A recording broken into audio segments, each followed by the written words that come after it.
everyone. Hope you're all well. Hope you're enjoying lockdown. Have you been watching Boris Johnson? I've missed it because I was preparing for this. I don't know what rubbish he's been coming out with. So let me go through my usual spiel. But I've lost what I wrote, so I'm going to have to do it out of my head. So if you've done this art class before, you know what to expect. I'm going to have a model. You can draw them. I'll be chatting them, asking questions. If you want to ask questions, you're very welcome. You just tap them in the comments, and then Dan, who's backstage, will put them up. So draw if you can. But I'd like it if you do draw. But because most people say, oh, I can't draw. But do you know what? You probably can. You'll really surprise yourself. You might be a hidden Picasso. And this one opportunity of you trusting yourself, you might suddenly go, oh, I love drawing. Hi, Annette Bailey. Hi. Hi, Karen. He's looking very nice, I have to say, the model. So that's really what goes on. Then at the end of the show, if you could take a photo of your painting with your phone and send it by Facebook Messenger to Isolation Station Hastings, and then we make a little gallery, probably tomorrow, and we put all the pictures up. And, you know, to be honest, lots of people who don't even ever come to the art class just like looking at them. So make an effort and do a nice drawing, all right? Well, I've been doing a lot of drawing myself this week because I haven't done any for ages, I have to admit. I have to get in the mood, but I've had a lovely time. I'm doing some fashion drawings, which are up for, they're going to be auctioned, I think, later in the year. So I don't suppose you want to buy them, but if you did, I'll let you know. What else? Oh, hi, Hizuru. I love you, Hizuru. Always there from Japan. Must be in the morning in Japan, I guess. Is it? Tomorrow morning? Yeah, probably. I get confused with the times. Anyway, so with no further ado, I'd like to introduce this week's guest. Let me tell you before, it's Joseph Harwood, and he is a boy, but sometimes he dresses as a girl. So if you want to call him he, she, or they, he's not fussed on such matters, all right? Well, I hope he's not, now I've said that. But anyway, for your entertainment, looking very lovely in a blue, with his blue hair, is Joseph Harwood. Hi. Hello. Hello. Oh, You're right. You're going to be so lovely to draw for everyone. Hopefully it'll be fab. I know. Let me explain about. I've never really met Joseph in real life that I can remember, but earlier this year during the lockdown, he was doing lots of podcasts. So we did a podcast via Skype. So we had a lovely chat. So that was very nice. So that's how I know Joseph. But it's going to be interesting for me as well because he was questioning me before, but now I can question him or her or they. What do you prefer, him, there, or they? Oh, I think they sounds like all of my personalities at once, and that will scare everyone. So I don't mind at all. Call me he or she. Oh, right. So you don't take offence. Oh, that's good. And then if anyone else wants to ask questions, please do. I love questions, however ridiculous. You can ask me or ask Joseph. Even things like what do you have for breakfast? What's your favourite colour? Or more serious questions if you so desire. So let me start, Joseph. Where did you start your fantastic life? Where were you brought up? I was brought up in a village outside of Brighton called Oak, and that's actually where I am at the moment in lockdown. And I went to school here. It was just such a strange place, but I think there's some sort of like building works going on at the moment right up the road from me, which was in a cornfield where we used to go and play when I was a kid. And my grandma used to take us there, and we used to do foraging for wildflowers, and she taught me all about how to spot different things in nature. And I think when I saw that cornfield was going to be built into a set of flats, I went, okay, I've got to come here and I've got to document everything. And it's funny because when my granddad passed away, we got this family home back. So it feels like the energy of my family here. And when I'm here, it feels like I was a kid again. But yeah, it was amazing to grow up here. And I kind of feel like I was in a bubble because my grandma was a bit crazy like me. And she would like go to the school, but she would drive there in like a children's like go-kart and then let us drive home in them and things. So you had a bit of an eccentric upbringing then? I did. And then they were also very religious. So my nan was part of the Salvation Army and we used to go all the time to the church. Like Lou Mowry. Yeah.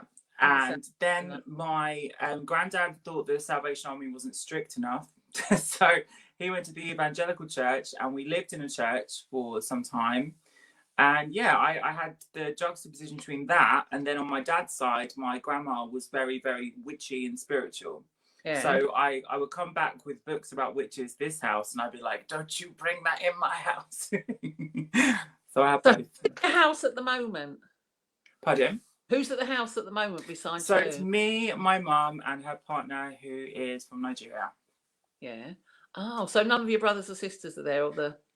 No, I've got one younger sister, and she has my beautiful niece, and she's with my brother-in-law just about 10 minutes up the road that way. Oh, and good. Yes, at one point we were all here together, and it's a very small house. It was a bit like a pressure cooker, but it was just the right thing to do, I think, when this pandemic was happening, because everyone needed to kind of be around each other for the first time. And I think I lived in this ridiculous apartment that was almost like a gilded cage for about a year. Well, I was there for 3 years, but for the last year of it, I felt very compressed there. And my partner's house, he kind of wanted to rent that house out. So I was kind of in between like 3 or 2 places, just trying to figure out where is best to go. And I always think, go back to your family. Oh, that's nice. I love people who love their families. I always get upset when people are estranged. Me too. Me too. Yeah. I was talking to a very like a more mature trans woman, and she transitioned in the 70s, and she said it was really difficult because my mum was really kind to me, and when I found out other people's mums weren't kind to me, I brought her to the group, and she was like the mother group of all the people, and I thought that's so lovely, and I think that I'm like that. I'm like best friends with my mum. Oh, good. Oh, I can't sound better with my mum, but I'm not friends with her, but she's ever so old now. Yeah, but I think younger people now, in my generation, we were never kind of best friends with our parents. I mean, when I was a teenager, I wouldn't dream of going out with my family. If I was walking down the street with my mum, I'd pretend I wasn't with her. But nowadays, I think young people are much, because perhaps their parents are more modern because they're younger. Mm-hmm. But people I know have got children, they're always really, really good friends with their children, and they go to parties together and go out together. But that wasn't really a thing when I was a child. You know, your parents were the enemy. I understand that to some degree. I think my mum, though, she's like crazier than me. It gets progressively less great. I'm the sensible one in my family, believe it or not.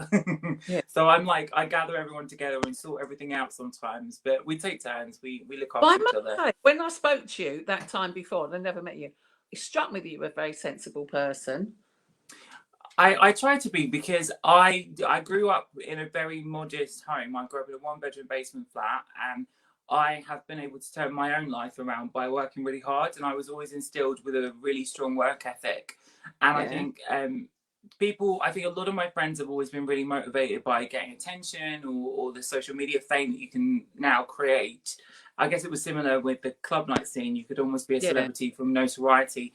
I've never been motivated by that, because I was almost embarrassed that everyone in my family was always getting attention all the time. Yeah. So I wanted just to get stability. I just wanted stability. And when I got stability, I was like, okay, now I can chill out. Oh, I love that. Now, I read somewhere. I mean, did you get bullied at school for being different or anything? It wasn't that I got bullied, but it was clear that I was different, because when I was much younger, I did my GCSEs when I was actually 10. So I know, I was going to ask you about that. I just read that on Wikipedia. Were you really, really clever then? You must have been. Yeah, I did like all the Mensa exams when I was really, really young, and I went to a school called My Lake Primary School, and they had this initiative that took 10 people that had the highest CAT score. I got dramatically higher CAT score than everyone in my year, and they made us do our GCSEs very early. And then when I got to regular high school, because I went to a really bad high school, they made me duplicate study the same things I already had when I could have taken that time to do other things. So I had this whole like difference when it came to my education, because I thought, why are you teaching me something that I've already got? What's the point of this system? And it made me question every time that I was being taught something by someone, because I thought, I think it was always because my grandparents used to give me like crosswords and like equations to solve instead of like silly games, and I used to love doing them. It was like something I was really into doing, and I learned things just quicker. But it wasn't that I was some genius, it was that I just had an interest in doing things like that much younger. And I think it was a bad thing, because I was in a different class to the rest of my school, and when I got a little bit older than that, I didn't have the respect level for people that were in education trying to teach me, because I thought I could probably do a better job, which is terrible, and you shouldn't think that about Yeah. a teacher, but I did. But sometimes I think it's quite bad to make people do their exams early, because it kind of separates you from your peers, doesn't it? Like I've read about, kids who go to university when they're 13 Yeah, and they that was get the me. proper experience because That they're was not. me. Yeah. Well, you went It on was to further definitely, yeah. education. How old were you then? Well, I went to Sussex University when I was 14. We started to do lectures there when I was 14. And Yeah. I just had everything. I didn't know what to do. Like, do you know what I mean? Like, because I think everyone was encouraging me to be as academic as I could be, and the idea was to be an architect or something where you use your brain to make something else fabulous. But I was really inspired by things like video games, because my Yeah. time off where I could explore a world that wasn't as boring as mine was in these video games. And I always thought it was the first time I saw people that were androgynous. Because the way that they mask the faces in video games is often a mix between male and female. So Yeah. I was really inspired by this digital version of androgyny. And it was very different to what I grew up in, like the kind of club kid androgyny, which is almost exaggerated. It was more minimalist. So I was really interested in that. And I started to really be obsessed with video games quite early on because of that. Yeah.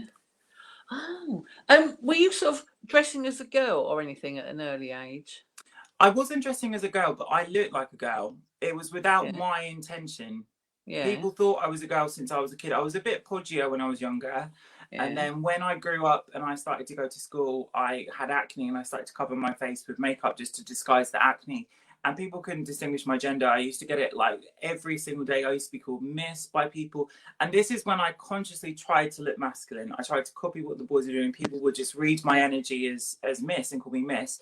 And then when I got to about 15, 16, people started to scout me as a model, and it became almost a positive thing, which I'm very lucky, because I know so many people that are in this sort of ambiguous spectrum. They grow up with more that it's a bad thing.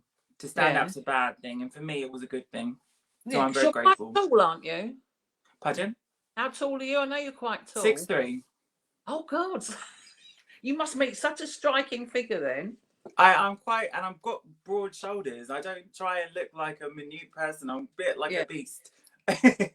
Because I read in Wikipedia, I don't know if it's true, you had something wrong with your chromosomes that made you a bit more female. Is that the case? Yeah, and I didn't know this until much later. Yeah, I that's mean, what I I was going think, to ask you when you found out.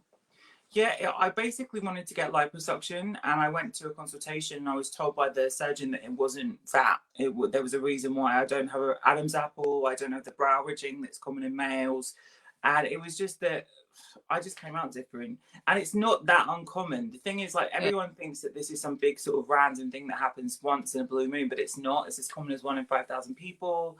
I really didn't have any testosterone at all in my body, so my body grew totally different, and it was just that's what it was. But I wish that someone had recognized it and caught it when I was younger, because when you look at people that go through hormonal issues, like someone going through menopause, you can recognize the symptoms as being treatable now. And I think they should look out for that in kids, because if they applied the hormonal understanding of what's going on to what's going on with trans kids, they would be more compassionate to it. Because I think sometimes it's a bit of a scary subject to think, oh, we're going to make a child take hormones or whatever. That's not what happens.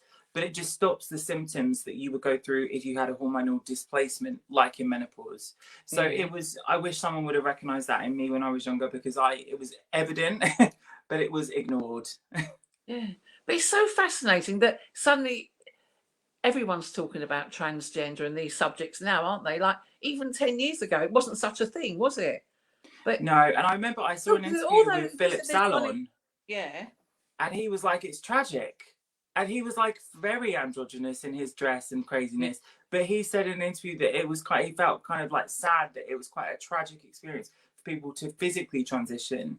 And I always thought like there was still within that culture a bit of a misunderstanding of what trans really is. I mean, like, it's just being conscious of where you want to align. Yeah. And I think people now use trans as an umbrella term for everyone that's going through that. And it's interesting now there's young people with social media, because they can see there's so many options. So everyone wants to be different than. I know, but isn't that great? I love everyone being different. Who wants to be the same? Who wants a label? Exactly. You I do know, get confused though with the idea of non-binary, because sometimes I feel that some people that are actually going through a healthy experience of life, and they can actually go through every day without these side effects of having a hormonal issue or gender dysphoria, they sometimes identify under trans umbrellas and are invited into roles that are for trans people, like for Trans Awareness Week, or if yeah, someone's giving a platform to a trans person. And I feel sometimes it's a bit unfair for someone that's not going through that medical side of it to take that spot away from someone that is, because yeah. we can share that space, but there's not enough focus on actually what's going on. Like every time there's an interview with a trans person, do they ever speak about like medical stuff? It's never spoken about, and, no, and the regular person never understands it. And I think that sometimes we need to be more strategic with how this is coming across, because it's not building compassion and empathy for people. People are fearful that they're being enforced in some way to be in a body that's surgically different and things like that. And it's just gone a bit left of what I think should have happened. Yeah. But you grow a beard and everything, don't you? I do, but no, I didn't. And when it did Oh. come through, it was horrifying. How old were you when it suddenly started growing? 23. Oh no! And it was really horrifying, because I used to do makeup videos every single day without an issue. And as soon Yeah, as it stopped my workflow, it freaked me out, because it was like my stability was from my work, and I couldn't shave my face, and the next day wake up and have smooth skin. It would look really, really sore. And the way that because we just done my DNA test through lockdown, I found out my ancestry, and I've got more similar hair in my face to Asian hair. yeah, So it is. I think I've got this thing called folliculitis. So if I shave my face, it gets really irritated because it curls, and yeah, it's really difficult to remove. I've been through 3.5 years of constant laser hair removal. You have to get it once a month, and yeah. it's been so unsuccessful. I've still got a beard coming through, and I think when it came through, I thought, oh my god, now it's a time I can actually look like a boy for the first time, and I thought it would be an opportunity. But I Yeah. found myself really, really sad, because it wasn't what I was used to or what I thought I it it would must have be. been weird suddenly popping out. It was it was just uncontrollable. I didn't like that cruise control. You were suddenly a hipster with a beard to your knees. It was her, and my hair grows like bamboo. Be like this tree in a couple of hours, believe me. Oh no! Do you take any hormones or anything? No, I'm really passionate about trying to do things like more through a healthy way of your what you eat, because like, when Yeah, you eat sugar, your hormone spikes. So I try and consciously avoid things that would make it worse for me. But I yeah, think it's everything's linked. It's like mental health is linked, your hormones are linked, your skin is linked. To me, it's all the same thing. And I really wanted this year. I really, really, really wanted to do a naturopathic nutrition course. I wanted to yeah. do like a new degree to add to my roster to really learn about when you eat things, what it does to your body. Can we eat different things and make our experience of life a bit better? And I've been eating sugar for I know, but I have phases, but I've been eating it for about 5, 6 weeks, and the difference in me is incredible just in that short time. Do you I sleep better? sleep better and also got lots more energy. Yeah, So much. that's right. So I've got to think about this and give it up forever. But once in a blue moon, you can have a bit of chocolate, just once. Yeah, I don't think people should be like told off. Like I've never eaten meat before, but I think that my family eat meat, and I think it's fine. But just be aware of what kind of meat you're eating. If it's washed in chemicals that will do you wrong, don't have Yeah. that one. Like, yeah, So did you? You told me that you've been sort of vegan your whole childhood and vegetarian. yeah. Did you I try was that just yourself? paranoid. It was very much about like I had eczema, and it made Yeah. my eczema really bad to have dairy products. It was that was like the first thing to try, because I used to have, it was terrible. My mum used to have to put like rose hip stuff in my food, so my food tasted funny for years, and Yeah. like I had to have medication every time I took a bath when I was a child. And it was terrible because my skin was just so sensitive. Now it's all to do with this beard thing, and I understand a little bit more about it. But I I hated it. So when I started to grow up, I used to cook vegetarian versions of what my family did. So my dad used to be such a terror. Whenever I'd leave the kitchen when I was a kid, he used to creep in and put hot sauce in whatever I was cooking, and then I'd go back and be like, and he'd watch like with evil eyes around the corner, like what's gonna happen, what's gonna happen. But all that did is make me like hot things. It didn't work, and now I can cook vegan. Yeah. So, but you're not a completely strict vegan, are you? No, I would eat nothing that had dairy in if it was prepared at home. But when I go out, I do what I can. And what I wanted to do this year is I wanted to build a website that was almost like a side project through lockdown. And it's called Agitprop. And you can find it at josephharwood.com. Just my name. And what it basically is a recipe list, a travel guide, and restaurant guides where you can kind of guide yourself to eat these more healthier, more plant-based options. And I was really amazed because Veganuary, which is the big animal rights charity that are doing a campaign every year, they've asked me to be in their campaign for 2021. So you'll be seeing me chit-chatting about veganism. Brilliant. I'm Thing quite is, excited. I'm too lazy to be a vegan because it's just too much trouble. And I was fine, to be honest, if I go to someone's house and they offer me a pudding, I'll eat it, even though I'm not eating sugar, because I don't like to offend people. If someone's made an effort for you. So that's why I think being a vegan, I feel so embarrassed going to people's houses. Oh, I know what you mean. I the only thing I would not eat ever, which is just because I've never had it in my life, is meat. I couldn't Yeah. eat meat now. I think it would probably make me sick. Yeah. But I haven't eaten it since I was 28. Oh, really? Never. My I can eat age. fish, but not actual meat. It's not because I'm healthy or I love animals. I just absolutely hate it. Something about it just makes me feel so sick, especially lamb. Oh, are you gluten intolerant? No, no. I tested for that and I was fine with gluten. So it's just sort of dairy. It's dairy. It's more like irritation than allergies. And I'm really not one of these people that thinks, oh, tell the world not to eat something. Obviously, when you're told not to do something, you want to do it more. So I just think just go with what your body is telling. And I think that's my method with everything. If your body's not responding to something, change it. And then you Yeah. might see a difference. And then yeah. But I really wanted to study this year. I thought it'd be so cool to learn all about this. But lockdown happened and there we go.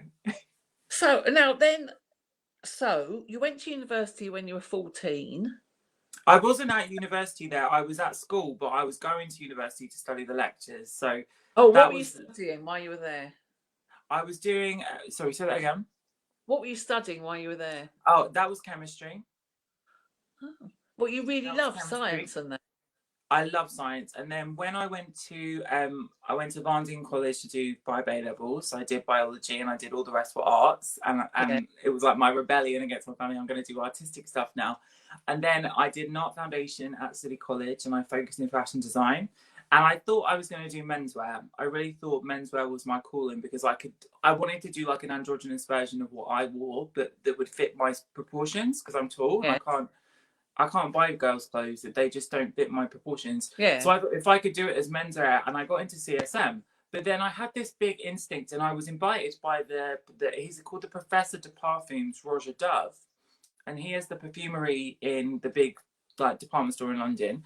And I got this email because one of my friends had gone to his exhibit at the V&A, and she was ranting and raving about me and saying like, oh, my friend Joe is like interested in making makeup and loves doing all this stuff. And he invited me for tea. So I got this email out of the blue from someone called Clementine, which was his assistant. And it was like, please come to tea and meet Roger. He would love to meet you. He's looking for an apprentice and blah, blah, blah, blah, blah. And I was like, what? I don't know anything about perfume. I know about makeup, but I don't know about perfume. So I went for tea. He was amazing. He told me loads of stories about the original Estee Lauder. Yeah. And he basically gave me a university reference. And I went to London College of Fashion, which is the only European version of a chemistry course in cosmetics. They teach you how to make makeup. And I said, I've got this reference from Roger Dove. I've made my own products with like different labs. Would you accept me? And they were like, if you could do the science. And I went, oh, please, I could do the science. I could do the science. So I got onto that course and I did my Master of Science in Cosmetic Development. And then in my first year, I ended up winning UGen, which is the big competition I won. Honestly, everyone I have on this program, I love it that they've kind of had strange opportunities come their way. Yeah. It's bizarre. It was everything in my life is like that. It finds me. I don't look for it. I'm the same in my life as well. But that's why I loved it when we interviewed, because I was like, this is some magical thing. It's like the no, because not everyone's got it, have they? Some people's like just seem to be one misery after the other, one lot of bad luck. They're looking at the floor and we're looking at the sky. Well, it is. That's why we like with Jolly and have nice things happen to us. Right then. So you mentioned being scouted to be a model. Did they want you to be a girl model or a boy model? The first thing I ever did was for Alexander McQueen, and it was the McHugh lookbook. So when he created the McHugh line, I was approached by a lady from Days to Confuse magazine, and I was 14, turning 15, and I said, I'm not even allowed on a train on my own, so I'm going to have to find someone to come with me. It was ridiculous. I had green hair, cut like David Bowie. It was ridiculous. And my mum, I said to her, I was really nervous to tell her, I was like, I've been asked to be a model. And because no one in my family would have ever thought I was the model. They would have thought I was like the black sheep, like weirdo. But they were saying something nice about the way I looked. So I was really nervous to say to my mum. And she was like, oh my God, Alexander McQueen's a really big designer. And I wasn't really aware of fashion. So I said, would you be able to take me to my casting? And she said, yes. And I always remember it because we went on the tube and it was in Old Street. And it was in like a shop in Old Street. And when we got on the tube, for some reason, she went like this. And the tube went on her head. It was like a scene in Final like Destination. The whole cart of people went, thinking she was going to get her head chopped off. Obviously, we just fell on the floor laughing. She was fine, but it was just incredible. So that was my first ever casting. But did you dress in boys' clothes or girls' clothes? So I had full on makeup, but David Bowie hair, and then sort of like a punky scene kid, which was like around at the time for my age. Kind of look. So I wore like a vest top over a vest top and then some skinny jeans.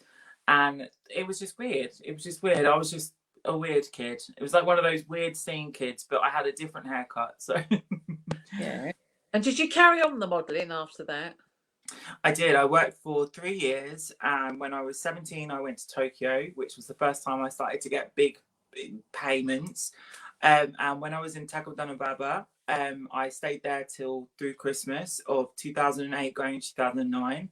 And it's always amazing to me because every time I hear that Beyonce song, Listen, she was performing at an X Factor. So it always brings me back to being in Tokyo. And I was in a ryokan, which is like a rice paper inn. And because we were on our own and there was we were all like young kids. I was like 17. The lady that owned the ryokan said, do you know what? Because we don't celebrate Christmas, I'm going to treat you guys. And we were like, okay, where do you want to take us? And we go through this high street every single day. And Takodana was like the student district. So it's really popular. It's like a busy, bustling street. And she went, okay, so we're going to walk down. And then in the middle of the street was this sort of like dilapidated door that she then opened. And it was like, there was like an elevator thing behind it. And then we walked in this thing, we went down, and then there was an escalator under the street. And then in this like secret mall that only Japanese people work, she went, my son's restaurant's here. He's made you a Christmas dinner. And we were like, what the hell is going on? We're like in a movie. This is like a movie. So I went down, we went to this son's restaurant. It was a very tiny little space that they made into a restaurant. And it was an Italian restaurant. So they made us like Brussels sprout tagliatelle. Oh, bless them. It was so cute. And it was just lovely. And it was bizarre. They had like turkey and cranberry, carbonara, and like weird like mixes because they made an effort to make it festive for us. It was so cute.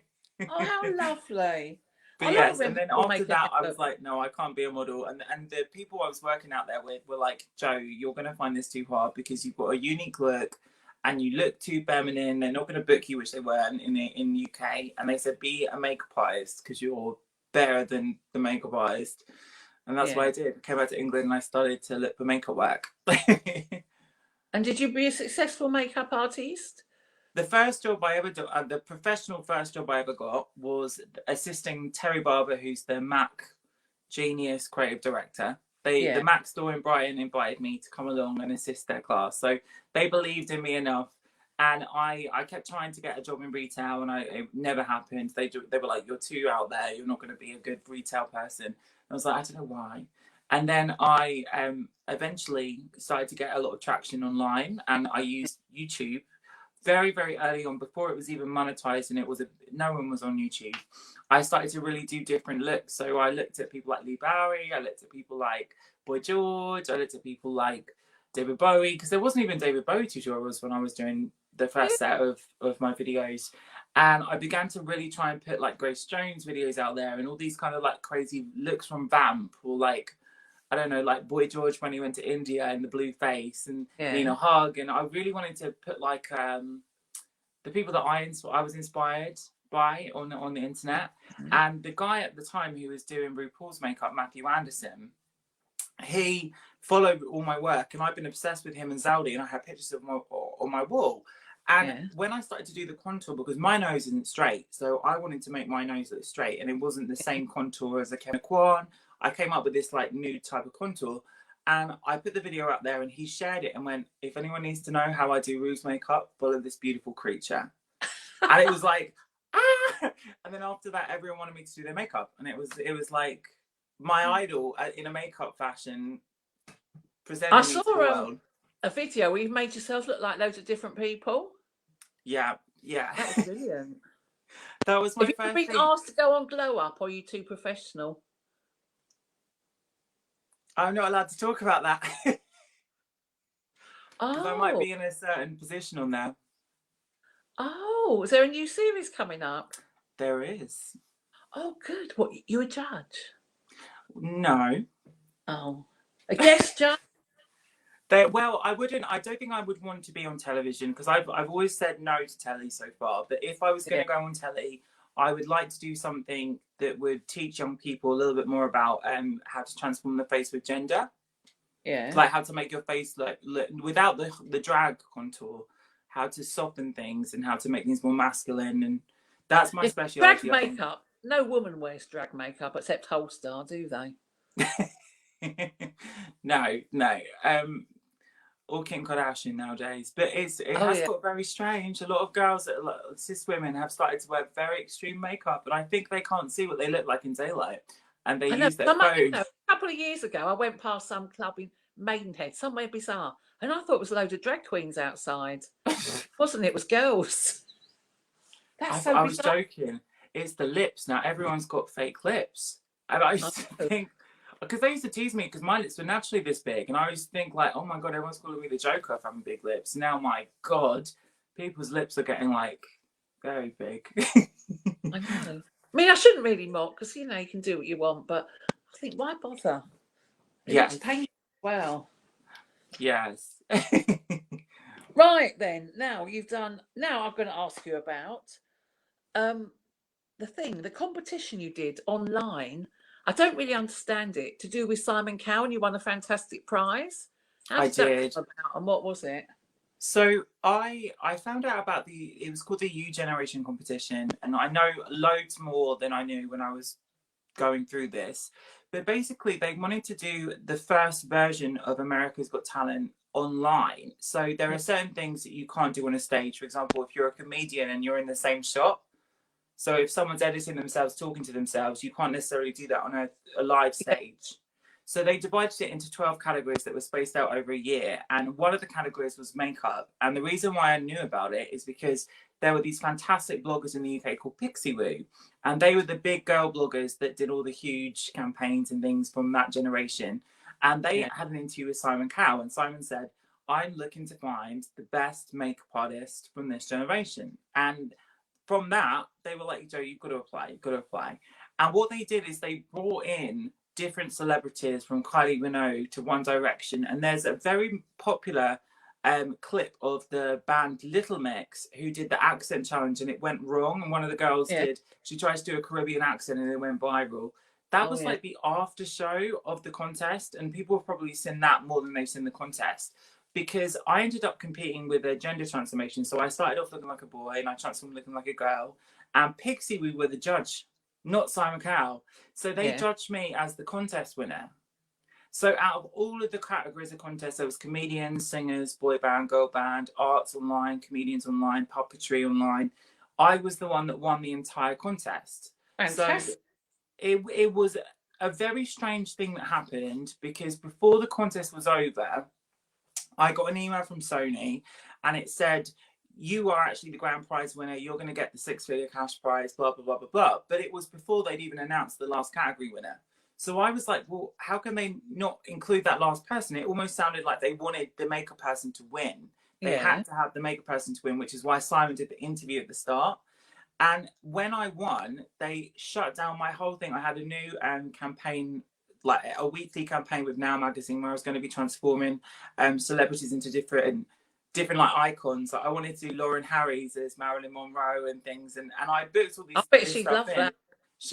I will do her one day, I think. Yeah. But they basically said, "Congrats to Joseph Harwood" on Twitter. And then the whole contest was taken down, all the footage. There was almost 100 million views on the whole thing. They took it all down. And then when I tried to go and do this audition thing, there was like the same production company wanted me to do a judging role in a makeover show they were pitching. Yeah. And when I went through the network interview, they actually presented me as this sort of eccentric character that wasn't fit to go on the telly. And I recorded the whole thing. So I've got the file. But they didn't talk about it, and they wouldn't let me kind of get my platform back until 2018. And 2018, Fast Company, the big business magazine, did an interview and covered the whole thing. Because it was like, why? I don't think they realised that I had more at my disposal than just doing the YouTube stuff. They thought I would just fade away, which instead I went with it and kept on going. Yeah. But it was a bit disappointing because I think I'm more of a talker than I think people realise, and I can articulate things that I need to say. You can really well, yeah. So they missed an opportunity there, but I'm glad that I wasn't tied into a contract with Psycho, because they're not someone that I would necessarily want to do business with now. I know a little bit more. No, it does seem a bit tricky. Now you're doing a big job with L'Oreal, are you? How did that come about? I did. So last year, we were working on a project since 2017, which was a makeup line called Jessica Black. Jessica Blackler, that is her name. She grew up watching my tutorials, and she comes from Wales, and she had this whole safe space where she gave trans women makeovers. So she was using my tutorials that were focusing on trans issues as a sort of blueprint to do their makeup. And when she approached me, she was like, "Oh, Joe, you're the person that I've learned this stuff from. Please be involved as a model, and please be the face." And I was like, "Well, I'm not going to be the face because it's my idea. So I'll come on board with you as a partner, but I'm not going to be some spokesmodel and then someone outside the community will get the proceeds." So we came to a conclusion of we will combine ideas. And I said, well, let me be creative director and I'll come on board and we can do a podcast together. We can do all these products. So I started to work on the redesign of their first product, which was a concealer with a beard covering. So it's got a pink tone that will cover a blue, and it's got a concealer that will just match your skin. So we began to extend the shade range because they had a very small budget at first. And then we started to work on the second product, which was a concealer. So all of that softening effect I was talking about with makeup. I put a shady colour, which is almost like a green tone within a brown, not like a tan. It makes you look like you've got a shadow. So if you wanted to give yourself cheekbones, chin, like it would just make yourself look a little bit softer. And we basically worked with L'Oreal Innovations, which was the L'Oreal hub that innovates and sort of nurtures new businesses within makeup. And it was just insane. I remember we booked 2 days to go to all the publications, from Vogue to Marie Claire, and I interviewed with every single journalist, and everyone was just like fixated on my story. They were like, "Oh, we can't believe we didn't know you did all this contest and all this stuff." And I was like, "Well, now you do." So they were so kind, and we ended up being #1 in LUK. It was on Forbes, we were on the BBC, and it was just, I put all the people that I loved in the campaign. I put a lot of my trans friends, and I worked so hard on it, so hard on it, and it was fantastic. And Jessica did so much herself, so to give her full props as well. But it was an amazing business venture, and the first time I could really show what I could do with the business. It wasn't just that I could do like the pretty pictures. No, you seem a really good business person. Yes, I am under the radar. Can I just change the subject? Can I ask you a beauty question? Yeah, on my Facebook, I keep getting adverts for Trinny Woodhull's Blur Cream. Have you ever used it, or do you know anything about Blur creams? I do know about Blur creams. So Blur creams are essentially a foundation with none of the pigment in. Yeah, because I thought I could do my lines here with it. So you could. There's a couple of products that are actually cheaper on the market that are very similar. Yeah. And the best one is by a company called Indeed. It's called Indeed Labs, and it's called Nano Blur. And that's what started this whole craze. It came out a long time ago. Nano Blur. Blur. All right. Okay. And it's the conventional one. I got my mum onto it. She loves it, and she doesn't wear a scrap of makeup. Yeah. So I don't usually wear foundation, but That doesn't Your look like skin's lovely though. Thanks. For a person of 63. You're not. Are you 63? Yeah. I like telling people because it's so hilarious that I'm that old. 63 Well, and a half, actually. that is amazing. What is your star sign again? Pisces. Pisces. I did write that down when we were doing our Last podcast week, before. that's what Felicity was asking me as well. And I've got that much interest in star signs, that much. Oh, do you not believe in them? No. I'm drunk. My friend here, Rachel Auburn, she's always banging on about star signs. I just roll my eyes. I think there is some logic in it, because if you have a baby inside you and you're eating Christmas dinner and you're eating all this hearty food, you're affecting the baby more than if you're eating a light food and salad. So I think there is some sort of timing element to it, but whether it's astrological or chemical, who knows? I probably had a lot of Christmas. Oh, hang on. Vanessa wants to know. Do you think having a trans aware is... So I think they're asking basically, is it important to show the reality of what trans people look like pre-transition, or give people the confidence they need when they're going through transition, which is a very tricky question, because I think a lot of trans women don't want to acknowledge the attributes that they want to change. But I think when you're looking at things from a clinic's perspective, you need to see what the difference before and after is, to be fair. Yeah. I wouldn't film for years without flipping the camera. I used to have it looking like a mirror, and I was so unconfident because I couldn't control that image. I could control it in a mirror. I could paint the mirror, but I couldn't control it from the flip. So I used to always like consciously flip it to make me feel a little bit more comfortable in my skin. And it's now I'm like, that's so ridiculous. My nose is not going to change flipping a camera as it is. I'm always going to look the same, and I'm quite fabulous, so I don't care either way. Yeah, you are, exactly. You look fantastic. Have you got glow on the end of your nose and on your cheeks? I do. Nose. I have to. What's I have the to blue give moon, something. I'll do that. We have to give some texture to the polyfill that's masking the skin. How much? What's your favourite foundation? Well, I was just doing a little photo shoot for a brand called Shiseido just before we did this, and I've got a lot of their new products on, and I'm really, really impressed with them. And my go-to is MAC. I'm a MAC head. I grew up on MAC makeup. I remember going there when I was a kid, and my mum used to think she used to buy like all these random colourful makeup and then never wear them. I was like, why is she doing this? But I loved going there because it was like an apothecary full of like blinging pots of glitter and huge lashes. And I love all the MAC. Fan of MAC. You're not? I know I am, yeah. Oh, you are? Yeah, because I don't know, it was like the first proper modern makeup, and I remember going to buy it at Harvey Nichols because that's the only place you could really get it to start with. That's right. Oh, this lipstick's quite cheap. And she went, excuse me, madam, it's not cheap, it's inexpensive. That put me in my place. But I can't believe I just saw a Hermes lipstick. It was £55. Yeah. I did a working job thingy last year with the Pooge, who owns Christian Louboutin. So they do the Christian Louboutin lipsticks that look like the heels of the shoe. They're 120 quid for a bloody lip gloss.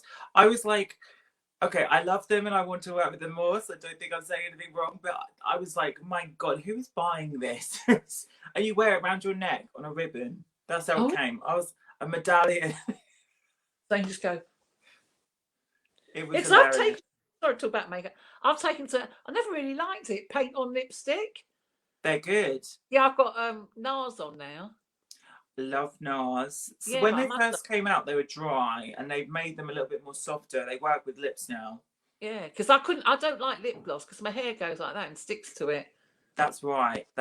I always use a sort of moisturizer over the top of a lipstick instead of a lip gloss, because it makes it just give the look, but it moisturizes instead of just... Oh, see, I'm learning all the tips. Has anyone else got questions makeup based they need answered?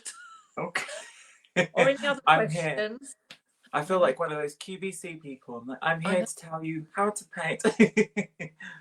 So hopefully I wasn't chatting so much no one got like a still of me. Sorry, all the painters.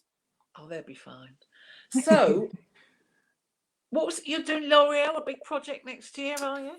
So it was basically, they have an internal thing called the Out at L'Oreal movement, and it's quite extraordinary because a lot of these companies don't actually have internal diversity support groups. So I think because we've had such a public conversation about inclusion and making people just be aware that there could be discrimination whether you transition, like what happens if someone misgenders you on purpose, why is there not people of color in the workforce, all these different things are starting to become commonplace to talk about within these big companies. And it's strange because a lot of them do not have those support systems behind the show.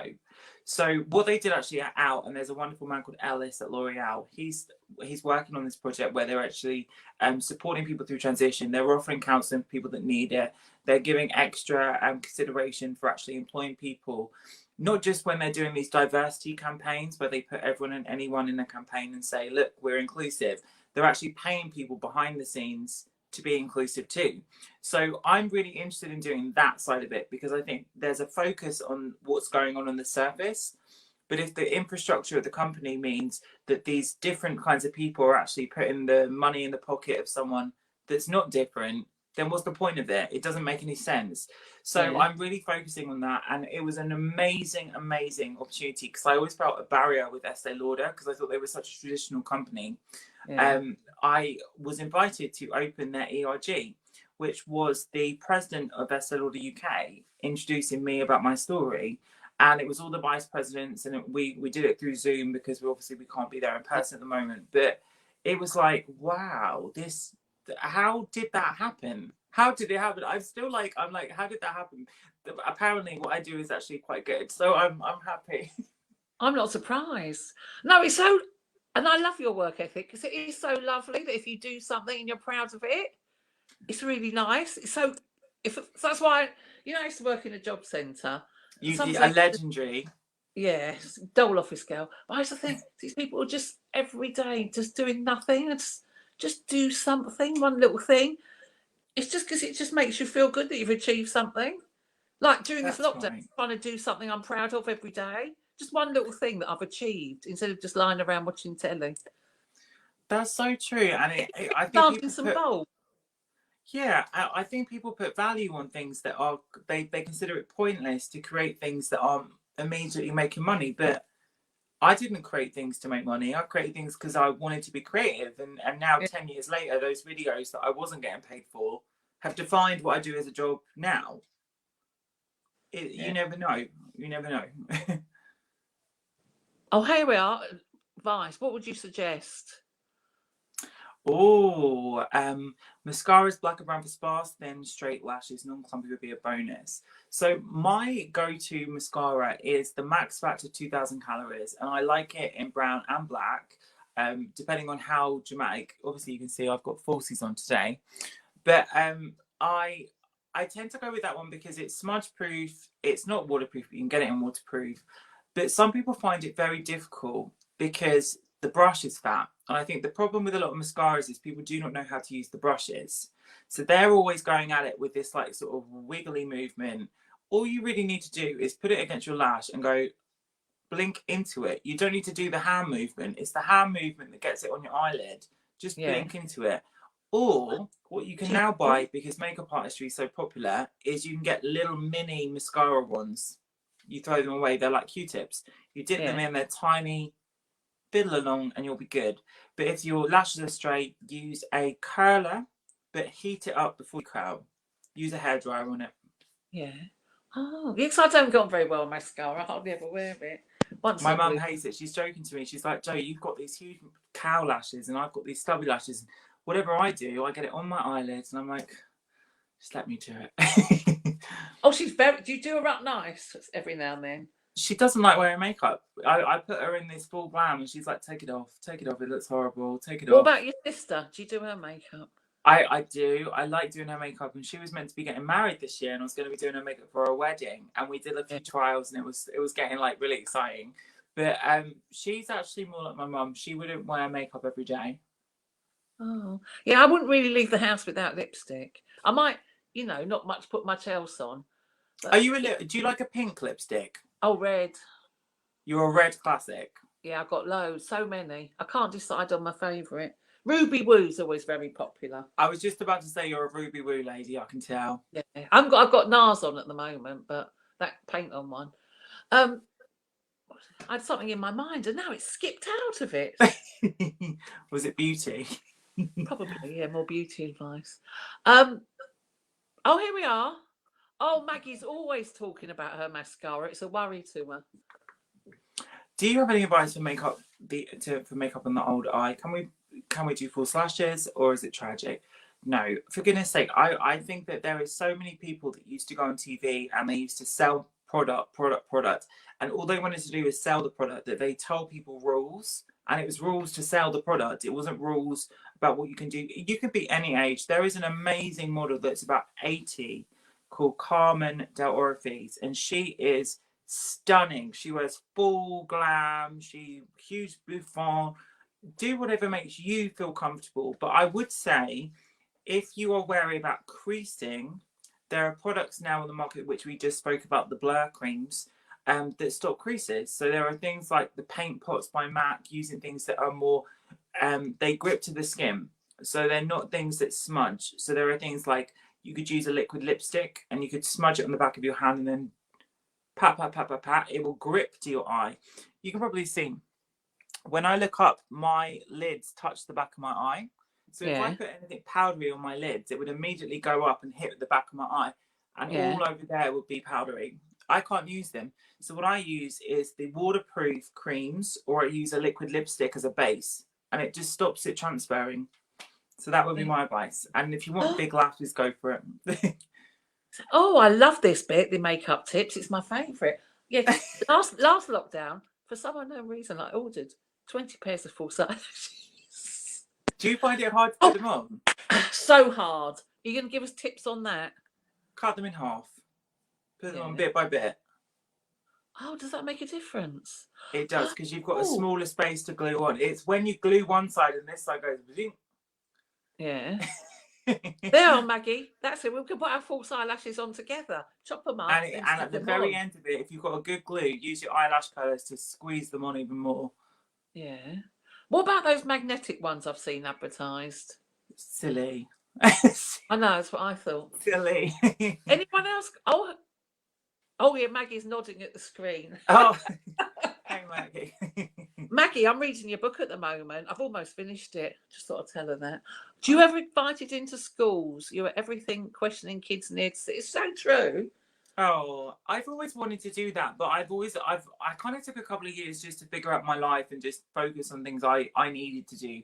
I'm at the stage now where I'd love to do that. I think I'd love to be around you. I love kids. I love kids. I know. So we've got loads of pictures of your lovely niece. Oh, she does. She got in trouble earlier. I had to tell her off over the phone. She kicked mummy in the face. Oh no! How old is she? She's just about to be 3, so she's like, yeah, but she's very tall. She fits like 5 to 6 pajamas and clothing. Yeah. So I was like, Leica, you do not do that to mummy.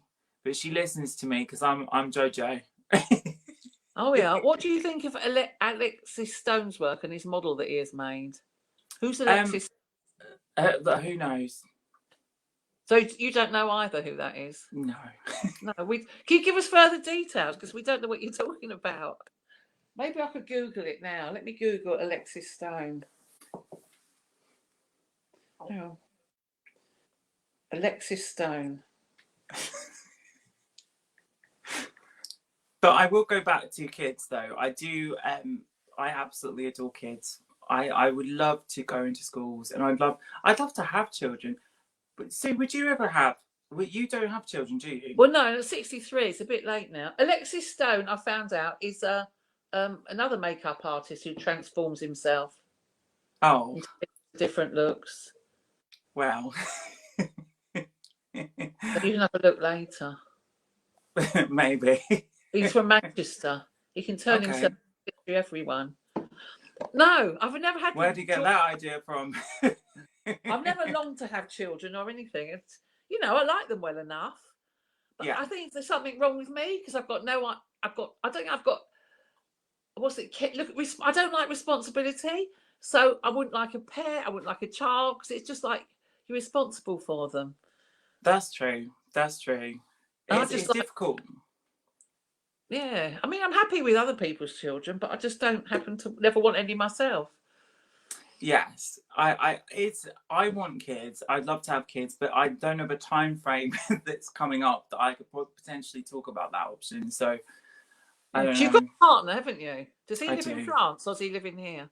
He's actually from Brighton, Yeah. and we were in Brighton, but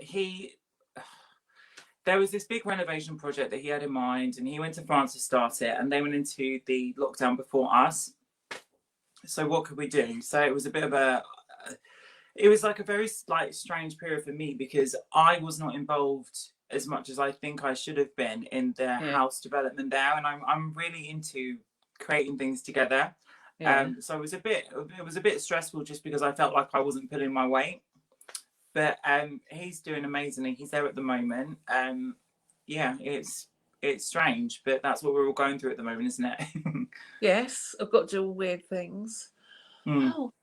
Oh, we're almost only got another few minutes. So send your joins in. Any other final questions? But I just want to say, Joseph, I've enjoyed this so much. You're such a positive person. Oh, And thank you. I've had fun too. I know, and you don't, I know I shouldn't say this, but you know, some people go on and on and on. I'm being picked on. I'm different. My life's not easy. But you don't seem to be like that. You just accept what you are and you're happy with it and use it to your advantage. I do. I try. I think that everyone should do that, though. I know. It You should have be to like sort of, how it should be taught. I know. But I can see more and more genders, like, more and more genders kind of becoming. Yeah, yeah. I think it's interesting though as well with gender because I think when people look at different cultures, like there's always been this sort of like grey area where people are I fitting in. That's know, what the all around the shamans world. are.